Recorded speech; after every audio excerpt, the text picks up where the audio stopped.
Es momento de una nueva entrevista y noviembre siempre es el mes propicio para hablar precisamente de historia. Y hoy 3 de noviembre pues queremos conversar con el profesor historiador Rommel Escarriola acerca de esta fecha tan importante para nuestro país. Profesor Rommel, bienvenido a Next Noticias. Siempre es un gusto conversar con usted.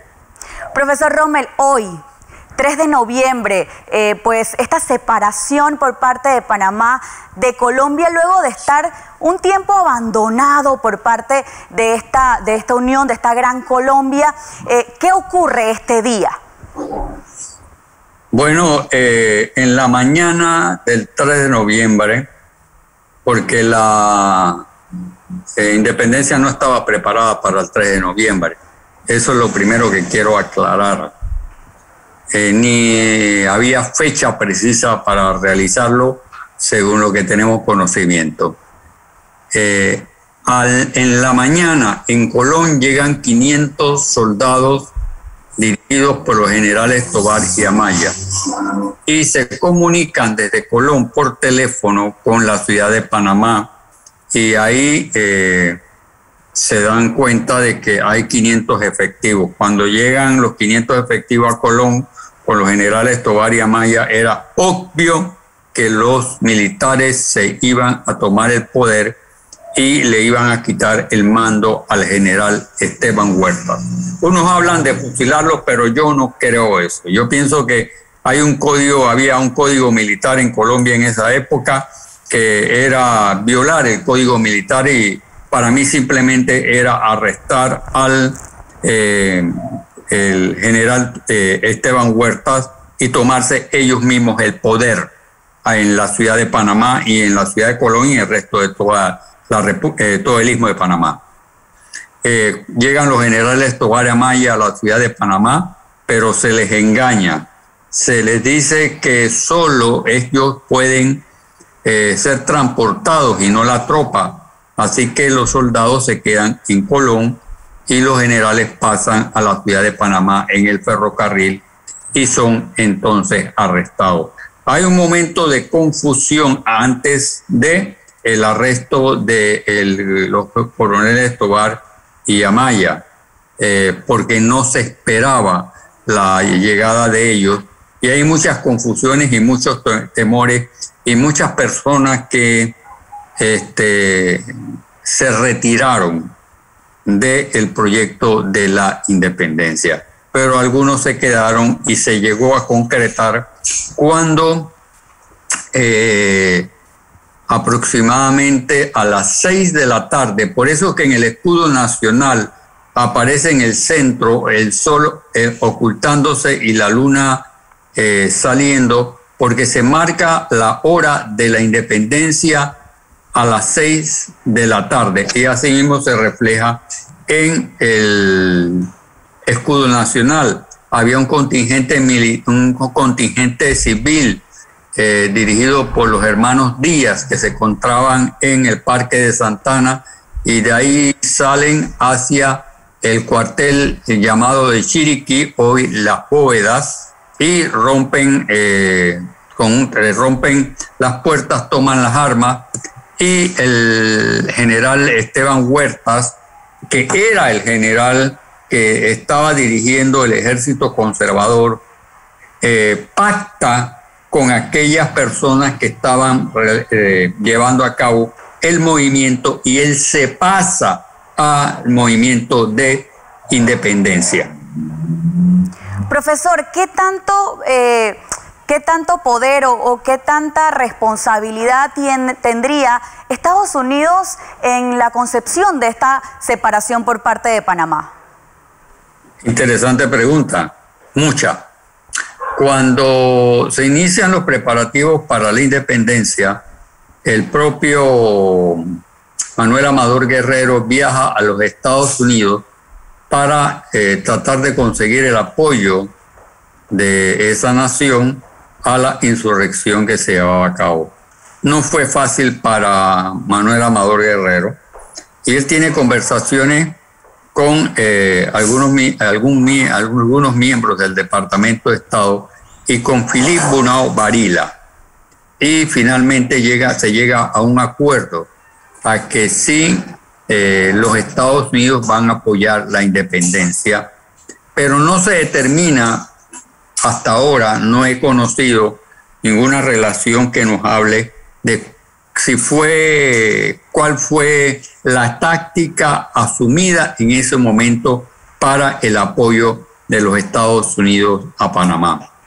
Y Amador regresa a la ciudad de Panamá y él trae una bandera confeccionada por la esposa de Philip Bunau-Varilla. Era una bandera de rayas rojas y rayas amarillas con 2 soles, y la presenta al conjunto de los miembros del Partido Conservador, y ellos rechazan la bandera.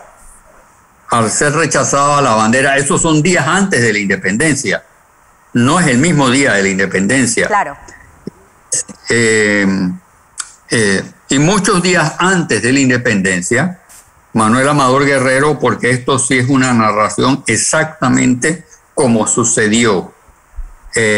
Amador llega a su casa, está su esposa María Osa de Amador y está su hijo Manuel Encarnación Amador, y él le manifiesta que le han dado la responsabilidad de confeccionar una bandera, y él dice: yo no sé de eso.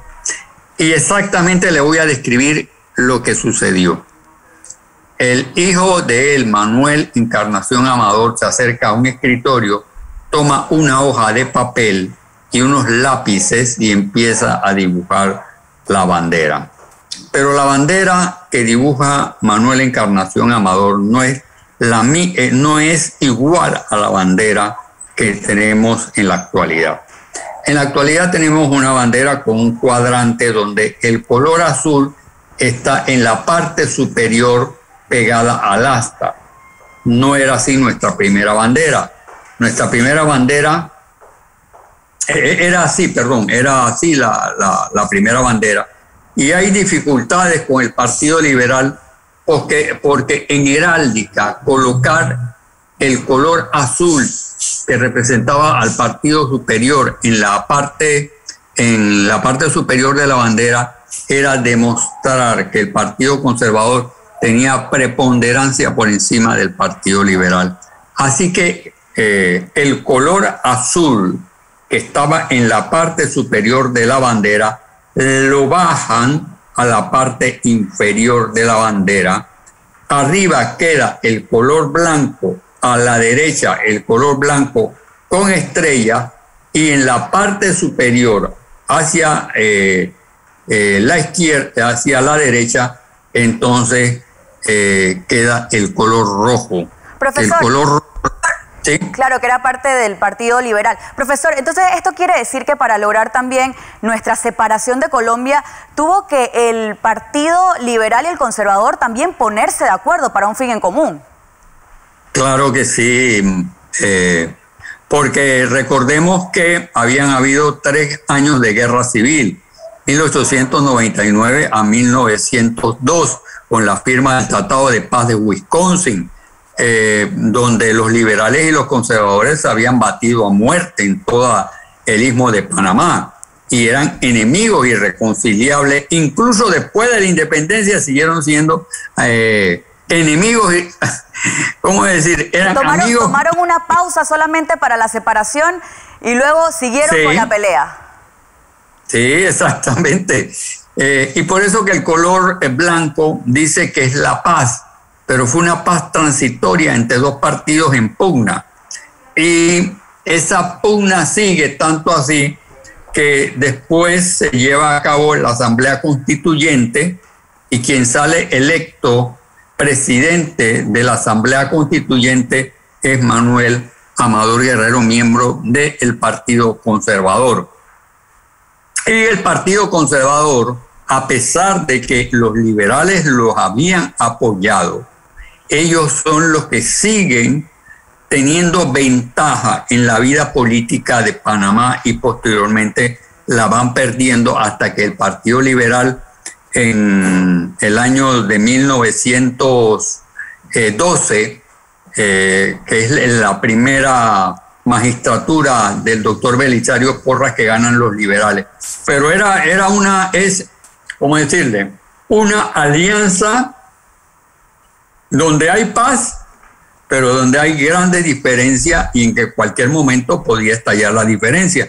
Pero frente al acuerdo que habían tenido con los Estados Unidos, había que mantener la paz, porque los Estados Unidos colocaron barcos de guerra en la costa atlántica y en la costa del Pacífico para impedir que los barcos colombianos llegaran a Panamá a retomar. Claro, y ese era un tema muy importante porque podríamos haber conseguido esta separación, pero podrían pasar los días y Colombia querer retomar el poder en el país.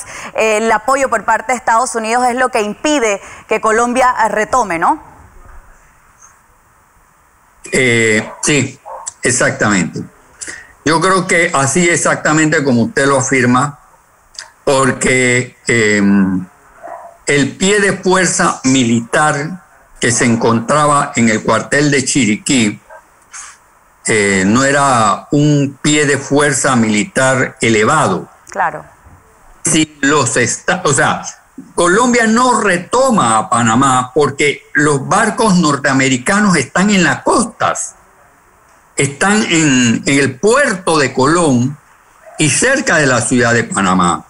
Cuando el coronel Eliseo Torres se queda en Colón, ellos desembarcan las tropas colombianas en la ciudad de Colón y se quedan prácticamente frente a frente las fuerzas militares norteamericanas con las fuerzas militares colombianas, y en cualquier momento hubiese dado un enfrentamiento entre los dos bandos militares.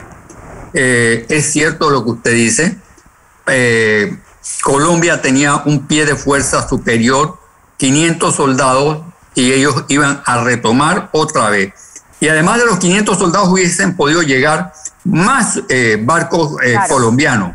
Esa es mi apreciación muy particular. Claro.